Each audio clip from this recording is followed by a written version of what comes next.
That plain green tumbler in the back of your kitchen cabinet, the one you have poured orange juice into for 40 years, might be worth $10, or it might quietly be worth $3,000.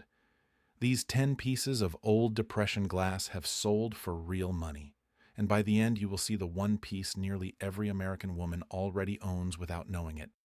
Let us find out if it is sitting in your house tonight.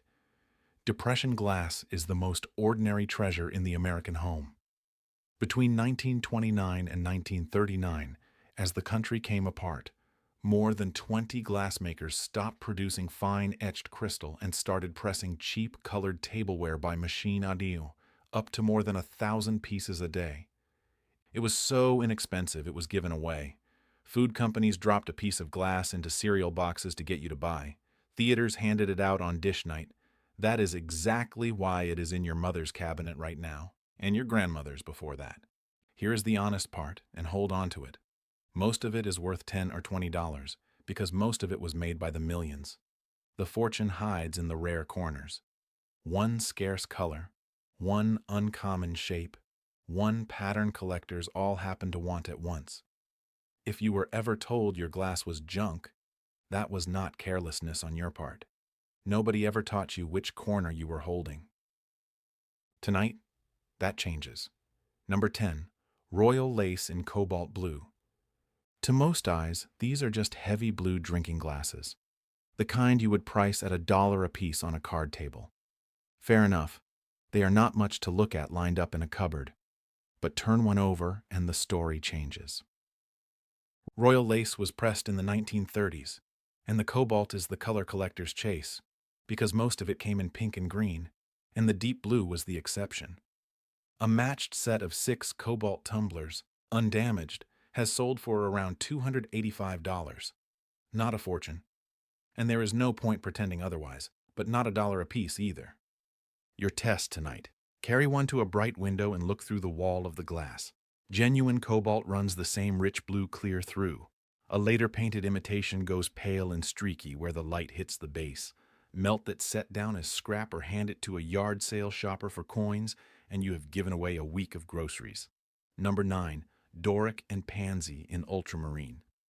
A covered butter dish. Of all the humble things, it is a busy little pattern in an odd blue-green, exactly the sort of piece that gets shoved to the back of a shelf and forgotten. But the calendar makes this one rare. Doric and Pansy was pressed for only 2 years, 1937 and 1938, and then never again. That short run is the whole reason a genuine ultramarine covered butter dish has sold for around $475. Here is what most people miss. On a 2-year pattern, the lid is where the money is. Lids broke and got thrown out, so a matched lid and base together are far scarcer than either half alone. Set the 2 pieces on a kitchen scale and study the color at a window. True ultramarine carries a deep blue-green, not the flat teal of a modern copy. A butter dish nobody wanted, quietly worth most of a month's electric bill. Number 8. Jadeite. That soft, opaque green kitchen glass. This is the wild card of the list, and to be straight about it, most jadeite is not where the money is. A stack of restaurant-grade Fire King plates runs $15 to $50, and plenty of it tops out around $5. But here is the twist the market handed collectors. When a famous television personality began displaying her jadeite collection on air in the 1990s, the rare forms woke up. A McKee column sugar canister that sold for about $75 a decade ago now trades past $1,000. A genuine Fire King ball jug can bring $200 to $400. Your test. Turn the piece over and look for a raised Fire King or McKee mark. Then hold it up.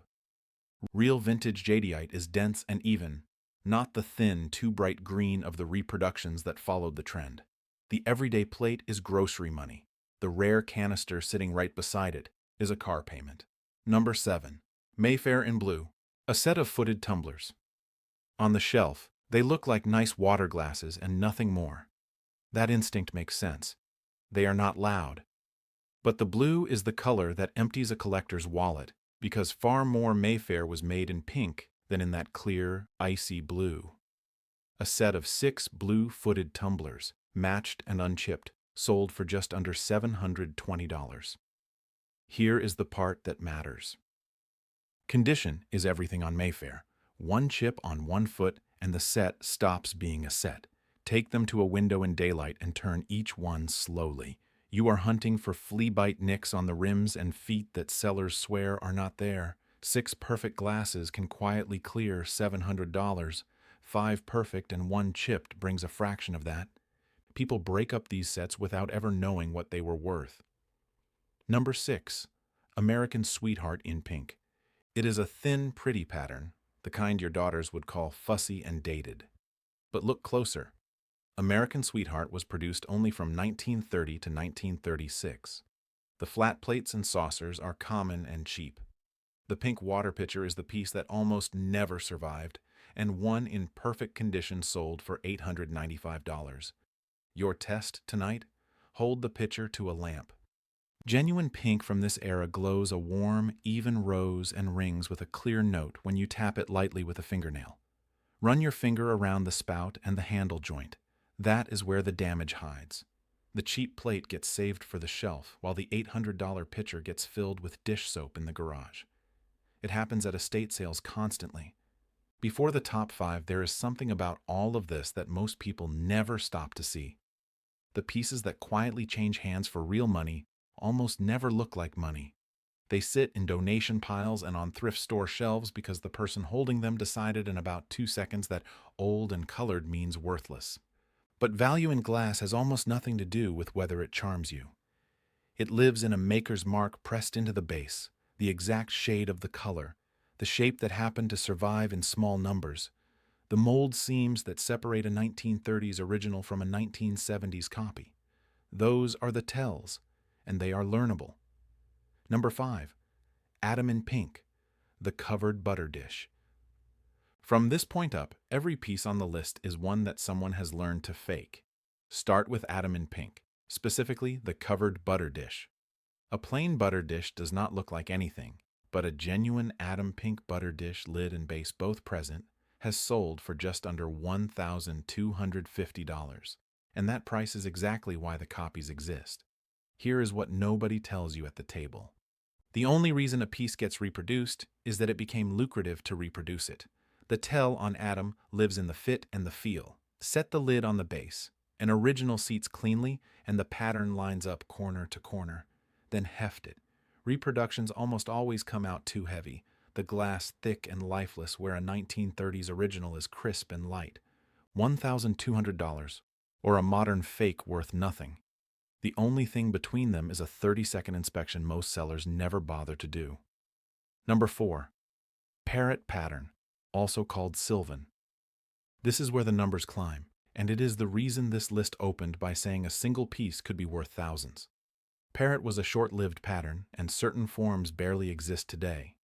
The right combination, a rare pitcher, a hot plate, a particular tumbler, has changed hands anywhere from several hundred up to around $3,500. To be honest, the way a real dealer should be. $3,500 is the top of a range, not a promise on every parrot piece you find. Your tell: look for a pair of birds facing each other among the palm fronds molded crisply into the glass, and check the seams. The scarce shapes are the hot plate and the pitcher, not the dinner plate everyone kept. Number 3. Mayfair cookie jar in blue. Open rose.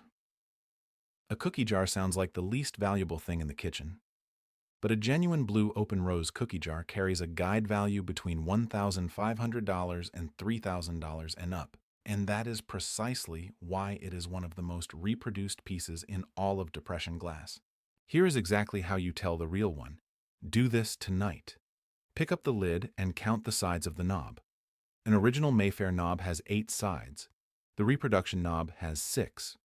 Then turn the base over and look for the mold ring, a faint raised circle that originals carry and fakes usually miss.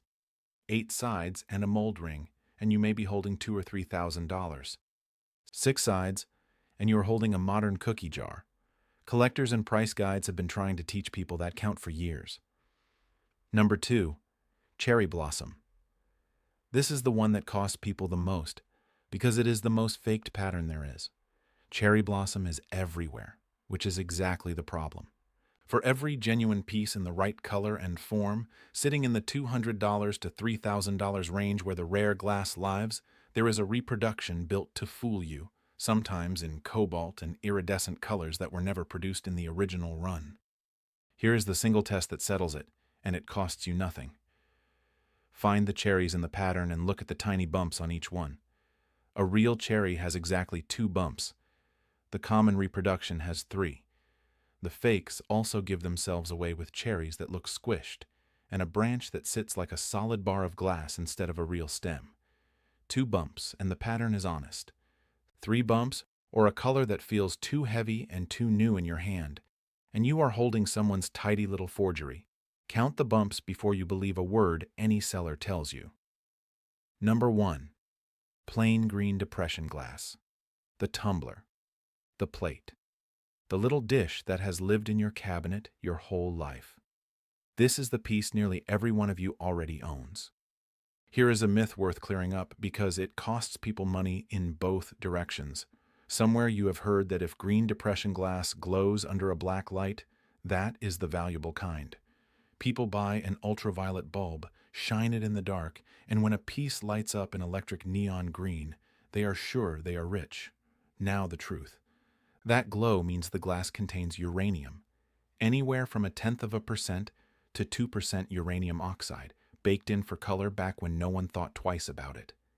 It is real, and it is genuinely lovely to see. But the glow is not the money. Most green depression glass was never uranium at all. It was colored with iron and chromium. And a glowing green tumbler still books at $10 to $20, same as any other. What sets the price is what set every price on this list. The pattern, the color, the rarity of the shape, and the maker's mark on the base, not the glow. So here is what to actually do. Take that green glass to a lamp. Turn it over and read it like a page. The mark, the pattern, the form. That is the skill that runs backward through all 10 of these, from the cobalt tumbler to the faked cherries. The glass does not have to glow to be worth something. It has to be the right piece, and you cannot know that until you turn it over and look. The one habit that changes everything. So before you clear out a single shelf, before you let anyone tell you the colored glass is just old dishes, before you accept the first offer a dealer slides across the table, turn every piece over and read the base. That is the whole lesson with depression glass. The pattern and the rarity set the price, never the glow, and never how pretty it looks to a stranger. Too many families have handed away the one good piece along with a box of worthless ones simply because nobody stopped to look. Do not let that be you. Go find that green tumbler tonight. Turn it over before anyone else gets the chance.